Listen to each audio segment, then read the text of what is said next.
Hi guys! Welcome back to my channel. And for today's video, magluluto tayo ng lumpiang gulay or lumpiang toge. Every single day, I'm gonna make something great. That's my way. First step, magigisa tayo ng bawang. Pag nag-golden brown siya, add na natin ang sibuyas. Haluin lang natin ang sibuyas at pag nag-caramelize na siya, pwede na nating i-add ang toge. Siguro nasa 1 kilo yung toge na ginamit ko dito kasi nakapack na siya.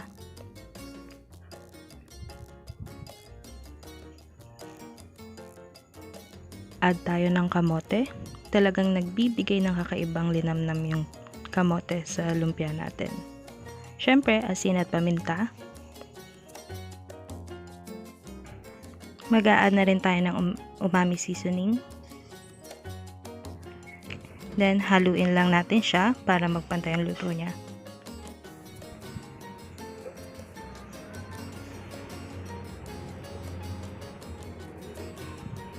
After nating haluin, a-add din tayo ng 3 tablespoons of soy sauce.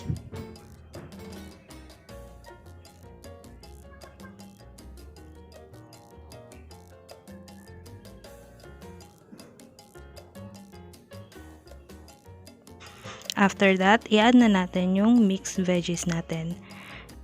Kung nagmamadali kayo kagaya ko, pwede na kayong bumili sa palengke ng ganitong gulay, pinaghalong carrots, repolyo, beans, para makatipid kayo sa oras. Takpan natin. At haluin lang natin occasionally to make sure na pantay-pantay yung luto ng gulay natin. Especially yung matitigas na part.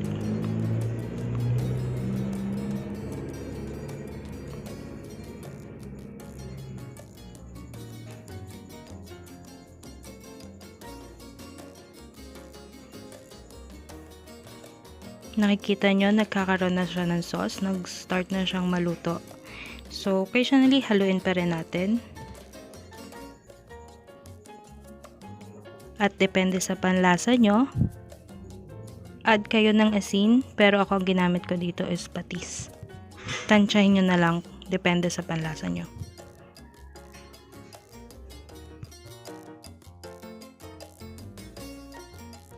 After maluto ng gulay, pwede na nating i-transfer sa strainer para ma-drain yung sauce niya. At para na rin hindi mabutas yung ating wrapper. After nyan, gumawa tayo ng pandikit sa wrapper. Mixture lang siya ng water and harina. So, sa pagbabalot naman ng ating lumpia, add lang natin yung gulay. Depende sa size na gusto nyo. Siyempre, kung hanggang saan din yung kaya ng wrapper natin. I-roll lang natin ng ganyan. And then, saradohan natin siya gamit yung mixture na ginawa natin.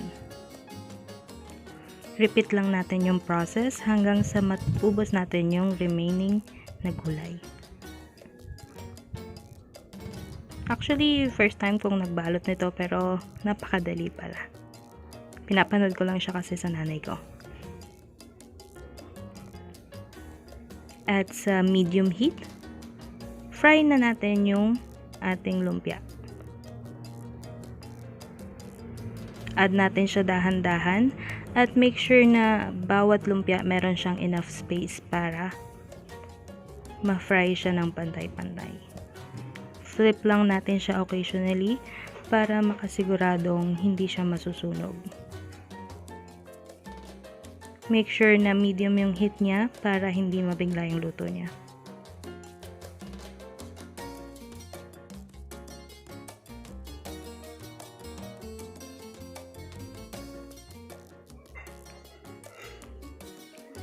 And pag nag-golden brown na siya, gaya niyan, pwede na nating i-transfer sa strainer para ma-drain yung excess oil.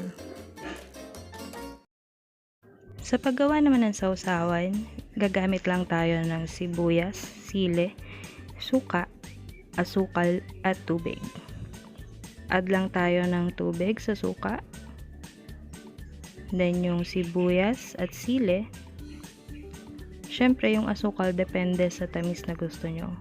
Siguro yung cane vinegar, yung portion niya is 1:2. 1 part ng water and 2 parts of vinegar. Cane vinegar ang ginamit ko dito. At ready na siya! O diba? Mukhang ang sarap-sarap niya. 42 pieces ng lumpia ang nagawa natin dito.